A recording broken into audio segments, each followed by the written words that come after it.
So if we look at the 1.1.1 patch notes for next week, actually Sorcerer got a lot of defensive buffs and also a lot of buffs to the fire builds especially.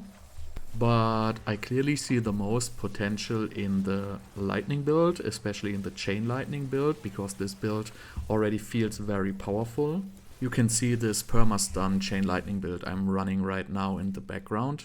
So what will actually change? First of all, the aspect of the unbroken tether will increase the number of bounces from 2 to 4. So this will essentially allow our chain lightning to bounce a total number of 9 times. Furthermore, the behavior of the recharging aspect has been changed from bouncing off yourself to bouncing regardless, and it will regenerate 1.2 to 3 mana per bounce.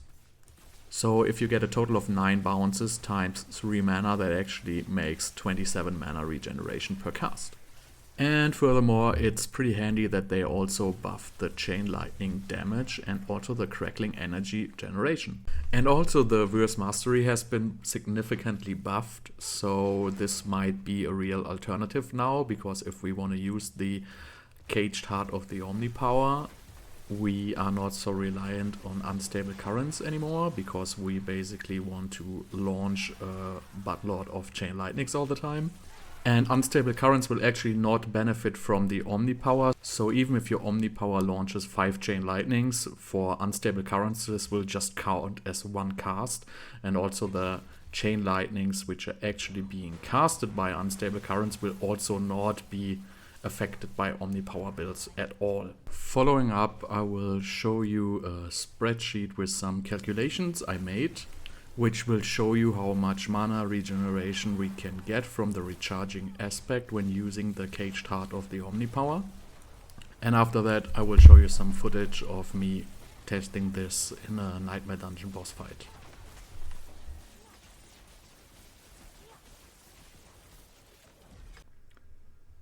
I just made this little spreadsheet for myself, so let's just assume I can get 190 mana and I can get a perfect Heart of the Omnicast with a roll of 35. My current chain lightning cost is 25 and I get 4 additional bounces from the aspect of Unbroken Tether. Using a 2-handed staff, the additional bounce chance will be 80% and the mana gain per bounce will be 3, which is also the perfect roll for the aspect. That will give me a total chain lightning casts of 5, which consumes all my mana. This ends up in a total number of 41 bounces, and this would lead to 123 mana regeneration per cast. So this is not 190, but we also have base mana regeneration, and also we can use the resource gain on hit, like if we have a 5% lucky hit chance, with, let's say, a bonus lucky hit chance of 50%, which is actually pretty low, then we actually get 0.89 procs per cast. So this pretty much would fill the gap to the 190. Also, we can use other lucky hit effects. For example, we can use Frostburn, which freezes with a lucky hit chance of 25%. So this would freeze an average of 4.46 enemies per cast. Same goes for the Snap Freeze. If we use the Snap Freeze, we have a 9% chance of instantly freezing. This would lead to 1.61 freezes per cast. After all, this all looks pretty promising to me. I can't wait to try this out myself, and I will give you an update, obviously, how it works. So with the new aspect of Unbroken Tether, we basically will have 4 bounces when the patch hits. So this bumps our chain lightning to a total of 9 bounces, which allows us to regenerate a lot of primary resource.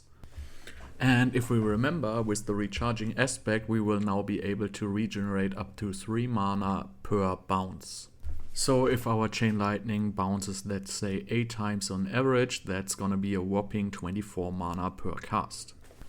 And because we are using Omnipower, this should allow us to cast 5 chain lightnings at a time, and the high mana regeneration per chain lightning should allow us to perma-cast 5 chain lightnings at a time, basically.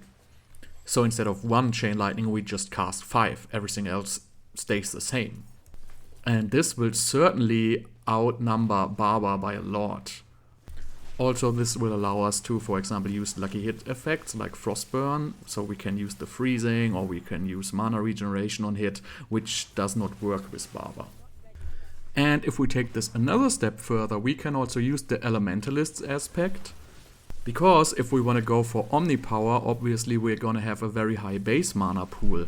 So this every single time will be above 100 mana. So this essentially gives us 100% critical strike chance for the cost of one single aspect. So I did some pre-testing. Unfortunately, we cannot do it on real monsters yet, because the Chain Lightning effect only regenerates mana when it bounces off ourselves, which simply will not happen if there's more than one enemy. But I was able to test it on a boss. So even I don't have the 80% of 4 bounces yet, I'm using 40% for 2 bounces right now. As you can see in the video in the background, if I shoot the Omnipower Chain Lightnings on the boss, and this just shoots 2 additional Chain Lightnings right now because I don't have a good Omnipower roll, it already regenerates half my mana. So I'm pretty confident that if the patch hits, then it's gonna be infinite mana, period. So yes, I'm super excited for the patch. I can't wait to test this Omnipower build out myself. I'm pretty sure like the Chain Lightning build will be perma-stun, 100% mana, and it will be a very, very, very competitive build. And as you can see, even though I just put random gear on and I just put the Omnipower heart in a random rare amulet, you can already see how fast I can take down this boss even without the new aspects and the new buffs from the patch. And I hope you find this video useful, and I will keep you updated once the patch is released, and I will show you the Omnipower build working on real Nightmare dungeons. So that's it. Thanks for watching.